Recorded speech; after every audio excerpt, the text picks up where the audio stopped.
Hi friends, फिर से स्वागत है आप सभी की आपके ही अपने यूट्यूब चैनल ट्यूटोरियल क्लासेस में। आज के इस वीडियो से हम लोग फिर से 10th संस्कृत के सभी चैप्टर का रिवीजन करने वाले हैं और वो भी बहुत ही मज़ेदार तरीके से। आज के इस वीडियो में भी हम लोग एक बहुत ही धमाकेदार मॉडल पेपर का शुरुआत करने वाले हैं, जिसमें से प्रत्येक क्वेश्चन का विस्तृत सॉल्यूशन के माध्यम से आंसर को चुनेंगे। तो आइए शुरुआत करते हैं। यदि आपने अभी तक कोई भी मॉडल पेपर का सॉल्यूशन नहीं देखा है तो मॉडल पेपर करके एक प्लेलिस्ट बना हुआ है, आप वहां से सभी मॉडल पेपर का सॉल्यूशन देख सकते हैं। आइए शुरुआत करते हैं। हमारे पास क्वेश्चन नंबर फर्स्ट है, विनय को कौन मारता है? नीति श्लोक का पाठ से संबंधित है, जिसके लेखक कौन है? महात्मा विदुर। तो उन्होंने बताया है आकृति जो है विनय को मारता है, यानी कि पहला का सी ऑप्शन सही है। क्वेश्चन नंबर सेकेंड, मंदाकिनी नदी किस पर्वत के निकट बहती है? तो इसका तो बहुत ही सीधा सा आंसर है, आपको पता ही होगा, ये चित्रकूट पर्वत के नजदीक बहती है। नेक्स्ट क्वेश्चन है, वनमाला भावलकर किस काल की संस्कृत कवयित्री हैं? संस्कृत साहित्य लेखिका पाठ से है और वनमाला भावलकर जो है वो हमारे वर्तमान काल की लेखिकाओं में से एक हैं, यानी 3 का डी ऑप्शन सही है। क्वेश्चन नंबर 4, ऋषि गौतम ने किस दर्शन की रचना की है? ये आपका शास्त्रकार पाठ से संबंधित है, तो ऋषि गौतम ने न्याय दर्शन की रचना की है। 4 का बी ऑप्शन सही है। क्वेश्चन नंबर 5, दुख का विषय क्या है? विश्व शांति पाठ से संबंधित है, तो दुख का विषय यह है कि सभी तरफ अशांति ही अशांति है। 5 का सी ऑप्शन सही है। नेक्स्ट क्वेश्चन है, कैसे पुरुष सभी जगह सुलभ होते हैं, यानी कि कैसे पुरुष आसानी से मिल जाते हैं? नीति श्लोक का पाठ में महात्मा विदुर ने कहा है, जो प्रियवादी होते हैं, प्रिय वचन बोलने वाले होते हैं, ऐसे व्यक्ति सभी जगह मिल जाते हैं, लेकिन वैसे व्यक्ति जो कटुता भाषी हो और सही हो, सार्थक है, वैसे बहुत दुर्लभ से ही मिलते हैं, यानी कि आपसे सुलभ से पूछा है तो प्रियवादी ही आंसर होगा। नेक्स्ट क्वेश्चन है, वेद रूपी शास्त्र क्या होता है? तो वेद रूपी शास्त्र जो है नित्य होता है। 7 का बी ऑप्शन सही है। क्वेश्चन नंबर 8, पाटलिपुत्र पटना के नाम से कब प्रसिद्ध हुआ है? पाटलिपुत्र पटना का जो है वो मध्यकाल से प्रसिद्ध हुआ है। 8 का सी ऑप्शन सही है। नेक्स्ट क्वेश्चन है, अलस कथा पाठ से संबंधित है, वीरेश्वर कौन था? तो वीरेश्वर जो था वो मिथिला का मंत्री था। वीरेश्वर का स्वभाव कैसा था? तो वीरेश्वर जो था वो दानशील और कारुणिक व्यक्ति के में से एक था। नेक्स्ट क्वेश्चन है, अलसशाला पाठ से संबंधित है, अलसशाला में जो है आग क्यों लगाई थी? तो अलसशाला में जो है आलसियों को परीक्षा करने के लिए अलसशाला में आग लगा दी गई थी। क्वेश्चन नंबर 11, याज्ञवल्क्य ने आत्म तत्व की शिक्षा किसको दी थी? तो अपनी ही पत्नी मैत्रेयी को, यानी कि याज्ञवल्क्य की पत्नी का क्या नाम था? मैत्रेयी। 11 का ए ऑप्शन सही है। क्वेश्चन नंबर 12, सर्व शुक्ल सरस्वती किसने कहा? किसने कहा है? तो दंडी ने कहा है। किसे कहा है? तो विजयंका को कहा है। किसको कहा है? विजयंका को। और विजयंका का रंग कैसा है? तो विजयंका का रंग जो है वो श्याम है। विजयंका का काल क्या है? तो विजयंका का काल है 8वीं शताब्दी, अष्टम शतक विजयंका का काल है। और कल्प पूछ दे तो प्रथम कल्प, क्या? प्रथम कल्प is right answer. Next question है, गंगा देवी का समय क्या है? तो गंगा देवी का समय हो 14वीं शताब्दी में है, यानी कि 14वीं सदी जो है वो आपका गंगा देवी का समय है। क्वेश्चन नंबर 14, आधुनिक काल की संस्कृत कवयित्री कौन है? तो आधुनिक काल की मशहूर कवयित्री हैं पंडित छमाराव। कौन है? तो पंडित छमाराव। और पंडित छमाराव ने कई सारी पुस्तकें भी लिखी हैं, जिसमें से मीरा लहरी, कथा मुक्तावली, ग्राम ज्योति, सत्याग्रह गीता, ये सभी किनकी रचनाएं हैं? तो पंडित छमाराव के। नेक्स्ट क्वेश्चन है, भारत महिमा पाठ से संबंधित है, किसके गीत देवता भी गाते हैं? तो भारतवर्ष के गीत जो है वो देवता भी गाते हैं। नेक्स्ट क्वेश्चन है, प्राचीन संस्कृति की पहचान किससे होती है? तो प्राचीन संस्कृति की पहचान जो है वो संस्कारों से होती है। संस्कारों की संख्या कितनी है? 16 है। संस्कार की विधियां कितनी है? तो 5 विधियां हैं। प्रत्येक संस्कार के कितने भेद होते हैं ये भी आपसे पूछा जाता है। कौन सा संस्कार कब होता है, इससे भी संबंधित क्वेश्चन आपसे पूछे जाते हैं। क्वेश्चन नंबर 17, सीमंतोनयन किस प्रकार का संस्कार है? तो सीमंतोनयन जन्म से पूर्व संस्कार में से एक है। जन्म से पूर्व कितने संस्कार होते हैं? 3 संस्कार। कौन कौन? पुंसवन, गर्भाधान और सीमंतोनयन, यह जन्म पूर्व संस्कार में आते हैं। नेक्स्ट क्वेश्चन है, आधुनिक संस्कृत लेखिकासु का प्रसिद्ध। आधुनिक संस्कृत लेखिकाओं में कौन प्रसिद्ध हैं? तो पंडित क्षमाराव। नेक्स्ट क्वेश्चन है, कह सीमित वांग्मय रूप प्रयुज्यते। कौन सीमित वांग्मय रूप में प्रयोग किया जाता है? तो वो है संस्कार शब्द, यानी कि 19 का सी ऑप्शन सही है। क्वेश्चन नंबर 20, नीति श्लोका नाम रचनाकार का। नीति श्लोका के रचनाकार कौन है? तो वो है महात्मा विदुर। यहाँ से क्वेश्चन पूछा जाता है, धृतराष्ट्र के प्रश्नों को समुचित उत्तर कौन देते हैं? तो महात्मा विदुर। महात्मा विदुर किसके प्रश्नों को उत्तर देते हैं? तो धृतराष्ट्र के उद्विग्न मन को शांत करने के लिए नीति संवत बातें इन्होंने बताया है। नेक्स्ट क्वेश्चन है, कर्मवीर उत्साह किम लभते। कर्मवीर जो होते हैं उत्साह से किसको प्राप्त कर लेते हैं? तो महत् पदम, यानी कि उच्चतम पद को प्राप्त कर लेते हैं। क्वेश्चन नंबर 22, कश्मीर ग्रामे निर्धन जनः निवसन्ति। किस गांव में निर्धन लोग निवास करते थे या फिर रहते थे? तो भीखन टोला ग्राम में। कहाँ रहते थे? भीखन टोला गांव में। क्वेश्चन नंबर 23, कस्य प्रचारम दयानंद अकरोत। किसका प्रचार स्वामी दयानंद ने किया था? तो उन्होंने शुद्ध तत्व ज्ञान का प्रचार प्रसार किया। शुद्ध तत्व ज्ञान माने जो आडंबर थे उसको अलग हटाकर इन्होंने शुद्ध वास्तविक ज्ञान का आविष्कार खोज किया। क्वेश्चन नंबर 24, दयानंदस्य जन्म कश्मीर प्रांते अभवत। माने किस राज्य में हुआ था? तो गुजरात प्रांत के तंकरा नामक गांव में 1824। इतने बातें आपको याद रखना है। नेक्स्ट क्वेश्चन है, अयोध्या कांड कस्य ग्रंथस्य अंश। अयोध्या कांड जो है किस ग्रंथ का भाग है? तो वो है रामायणस्य, रामायण के। नेक्स्ट क्वेश्चन है, रघुवंश महाकाव्यम कस्य रचना अस्ति। मंदाकिनी वर्णम पाठ में भी चर्चा है कि जो हमारे कालिदास जी हैं उन्होंने मंदाकिनी नदी की चर्चा अपने रघुवंश काव्य में भी किया है। नेक्स्ट क्वेश्चन है, कीदृशानि तीर्थानि रतिम संजनयन्ति। माने किसके समान तीर्थ जो है मन को आनंदित करते हैं? तो रमणीयानि तीर्थयानि, यानी कि 27 का डी ऑप्शन सही है। क्वेश्चन नंबर 28, कह नदीम अभितः प्रणित्र इव। नदीम मने कह मने कौन, नदी अभितः मने दोनों तरफ, प्रणित मने नृत्य करते हुए दिखाई दे रहे हैं। तो पर्वत, नृत्य कौन को प्रतीत करते हुए दिखाई दे रहे हैं? तो पर्वत। नेक्स्ट क्वेश्चन है, व्याघ्र पथिक कथायाम कस्य दुष्परिणाम प्रकट। व्याघ्र पथिक कथा जो है किसके दुष्परिणाम को प्रकट करता है?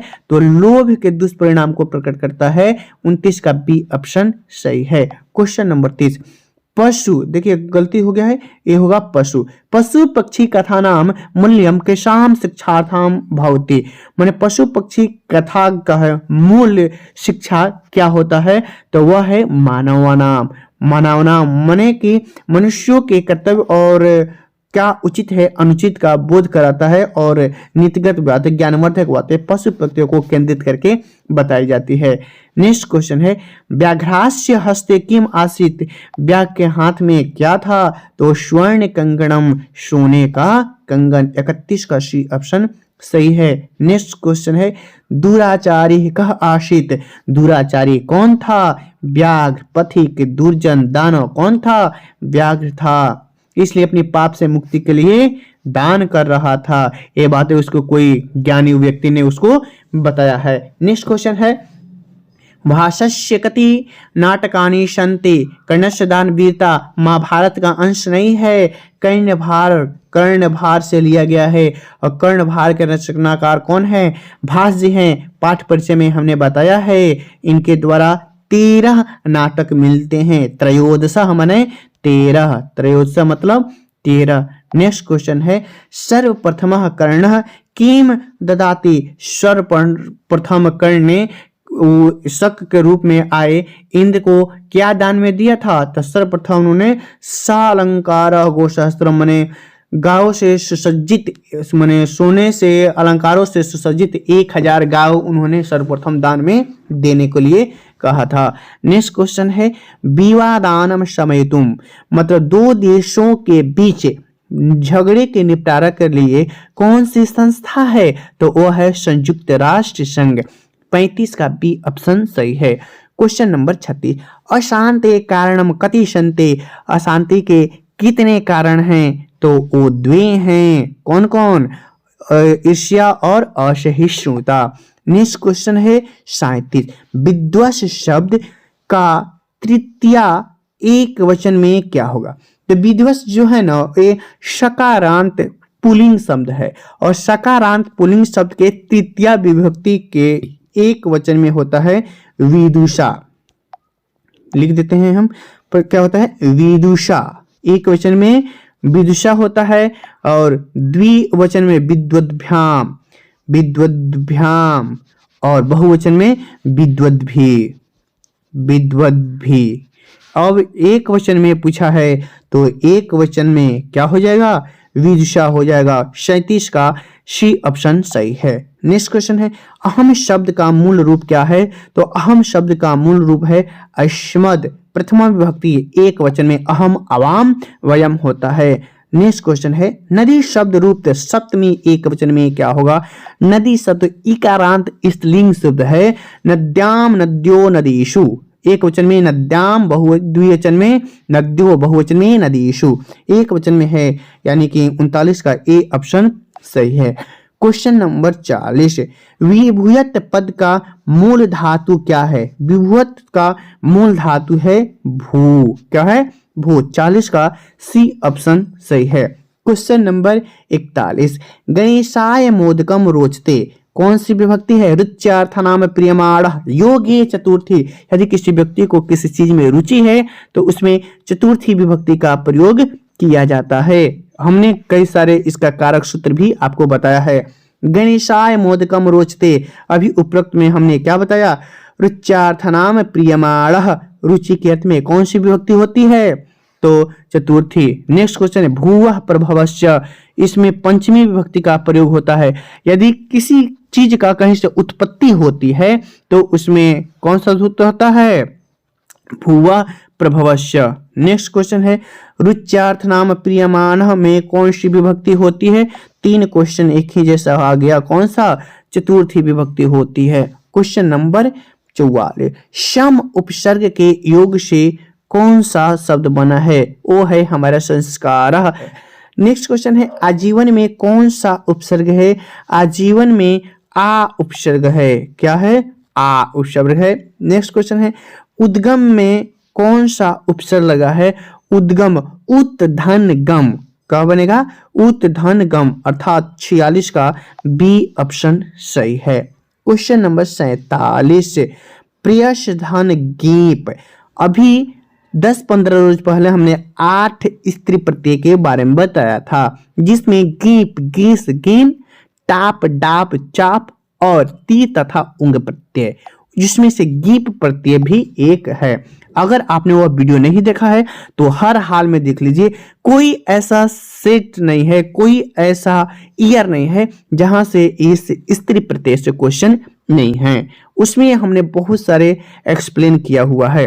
प्रेयस धन गीप से बनेगा प्रेयसी। कब होगा क्यों होगा आप स्त्री प्रत्यय देख लीजिए। क्वेश्चन नंबर 48 श्रेयस धन गीप से कौन सा शब्द बनेगा तो श्रेयस धन गीप से बनेगा श्रेयसी। अब देखिए ऑप्शन ए में भी है और ऑप्शन डी में भी है। तो देखिए गीप में बड़ी ई के मात्रा है। यहाँ पे गीप में बड़ी ई के मात्रा है और ए में जो स है उसमें छोटी ई के मात्रा है इसलिए हमारा आंसर क्या हो जाएगा डी हो जाएगा। बलवत धन गीप बलवती ए में भी है और डी में भी है लेकिन डी वाले तो में बड़ी ई की मात्रा है इसलिए 49 का डी ऑप्शन सही है। जगत धन देश जगदीश, यानी कि जगत धन ईश।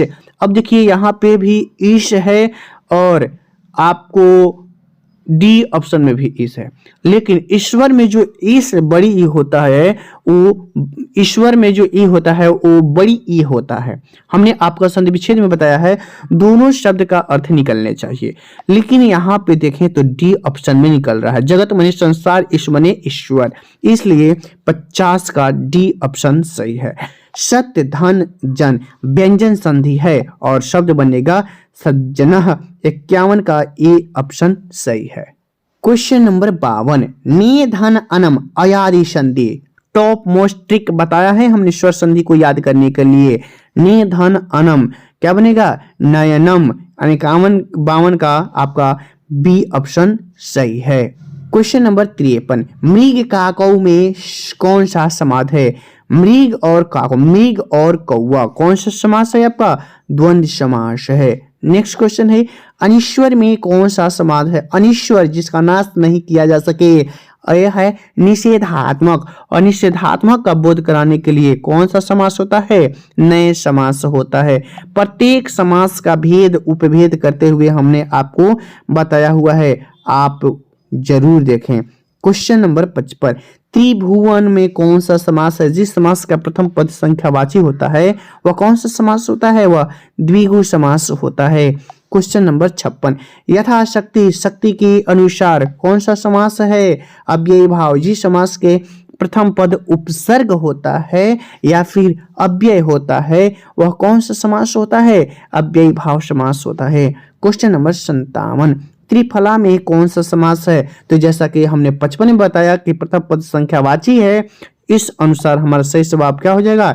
द्विगु समास हो जाएगा। क्वेश्चन नंबर 58 है, मनः धन रंजनम व्यंजन संधि है और विसर्ग किस में बदलेगा? ओ में बनेगा, तो शब्द बनेगा हमारा मनोरंजनम। और ऑप्शन डी में है मनोरंजनम, यानी 58 का डी ऑप्शन सही है। क्वेश्चन नंबर 59, भावती किस सर्वनाम का रूप है? तो अभी हमने एक जितने भी मॉडल पेपर बताया है उसमें ये भावती शब्द बार बार रिपीट हो रहा है।